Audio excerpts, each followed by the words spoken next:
Welcome to a Nida Support video. In this video, we're going to look at the BEMT2 Learning Management System and look at the main 6 items that need to be added before you can actually use the system.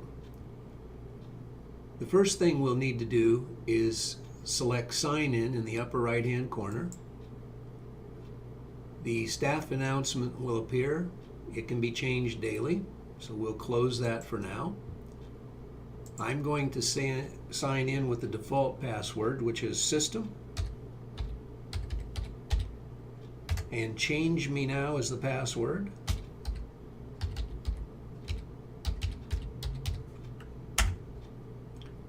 That will get us into the System Administrator main menu.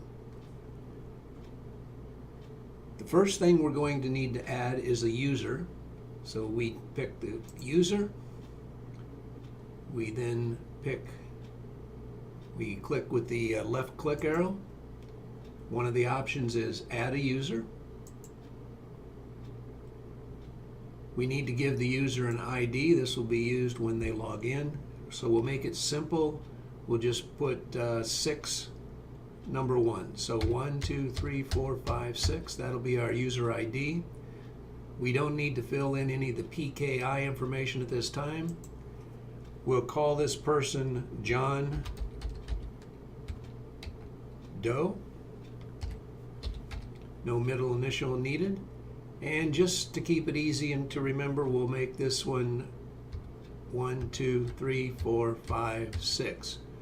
So in this case, our user ID and our password are the same. This particular person is active. I could make them inactive, but we need them active. And the role of this particular person is going to be, this user is going to be a system administrator. I'll click OK, and we can see that John Doe has been added to the system. He is a system administrator and he is active. Over on the left-hand side, you'll see a little Return tab. Click that. That takes us back to the previous menu. The second thing we'll do is look at shift. In this case, there are 8 different shifts that have been set up for the schoolhouse. If you look at the status column, 2 of these shifts are active. So what we have is a shift from 7 in the morning till 16:30 in the afternoon. And we have a second shift which starts at 1700 and goes to 2200. The other shifts are all inactive. We don't need to do anything here, just verifying that we have a shift set up. Pick our Return tab, go back. The next thing would be to add a room. Select room, same thing, left click.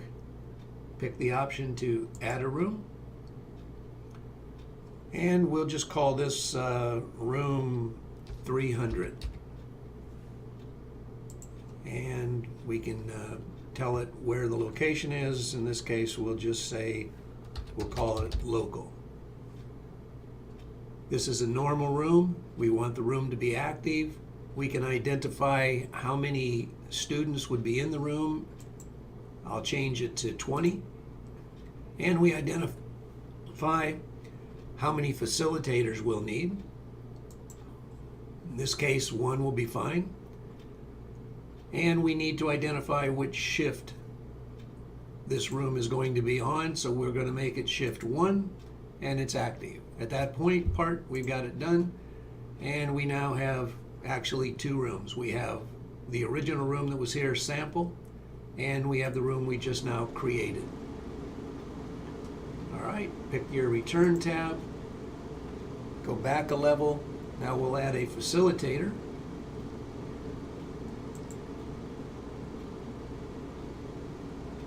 And click, left click, add facilitator.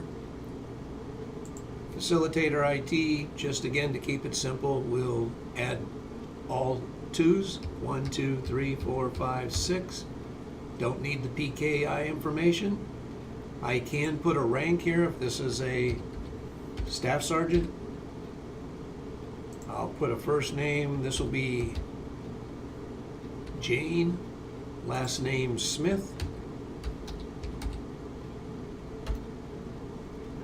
Password, we'll keep it simple, 2262s. This facilitator is active, and we're going to give them the role of administrative qualified. We will say yes, they are qualified, and we will put this facilitator in a particular room. We'll put them in our room we selected, which is, or created, which is 3, and we need to put them on shift 1, which was days. At this point, we say okay. Let's return back to the main menu. We're going to now select the rate option, MOS. And I'm not going to add anything here, but we have the option to add some additional rates that would reflect the type of students that will be in this course. Return to the main menu. And the last thing we need to do is add a student. So we pick student, add a student, and student IDs tend to come up with some kind of scheme that you have set up. In this case, this is electronics technology student and 00001. First name, let's call this person Tom. Last name Jones. I can pick an MOS. We need a password, so I will do ET123455. I have to put the student on a shift, so we'll put them on days. Put them into room 300. Their status is new at this point, but I'm going to make this an active student. And we then have to add a primary course, and this particular student will put into our sample course, and we will pick OK. And if I was missing anything, it would come up and give me an error message and ask me to fill in the correct information. At this point, we have added, we'll go back to the main menu, but at this point we have added in all 6 requirements in order to get the LMS system up and operational. If there's more information you need, simply look at the videos we have listed, and hope to see you again soon. Thank you.